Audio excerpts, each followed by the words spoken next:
Hey guys, this is Matt Core from ControlPaint.com, and in this Principle of Design video, we're going to talk about scale and proportion. So you can see here in my scene, I've got a bad guy. You know he's a bad guy because he's got bat wings.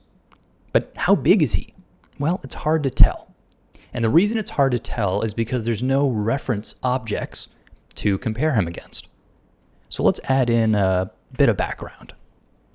So I know that he is in some way related to the tree. But what if the tree was far away and the bad guy was up close? Well, that would make the bad guy very small.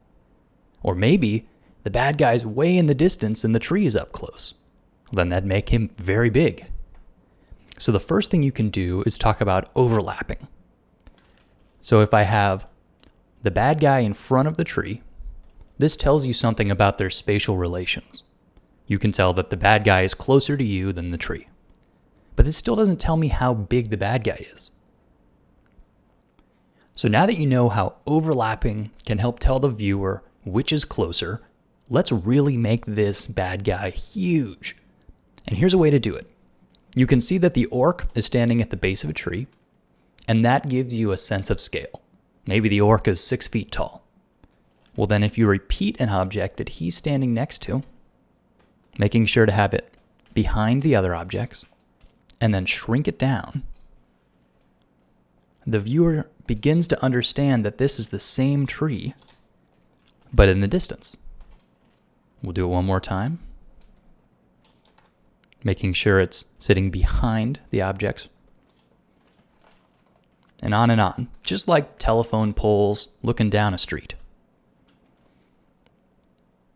Because the viewer can identify the orc, which is 6 feet tall, standing next to this one tree object, I've just set up depth and distance inside of this image.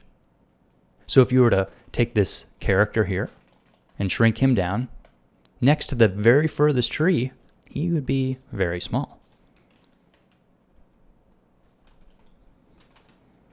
Well, that makes our bad guy huge. Does something seem wrong about this orc to you?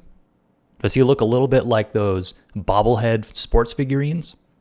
Well, this shows that proportion is not only one object next to another object, it's also various parts of one complex object.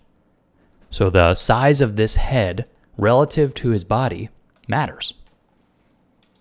You can make a character look extremely tough by shrinking their head down really tiny. So by comparison, their shoulders look huge. They're all of a sudden turned into a tough guy.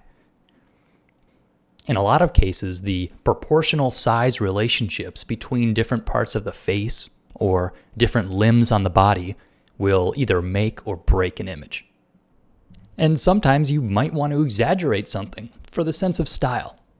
I've obviously not made a mistake here. His head is huge by choice. If these are new concepts to you, it's going to take a little while to internalize the ideas. But the goal is to understand proportion and scale to avoid a confusing image like this that makes no sense. When in doubt, make sure there's lots of overlap. So if you want to give this a try for yourself, just download the orcs at the bottom of the page. Thanks for watching, guys, and stay tuned for the next video.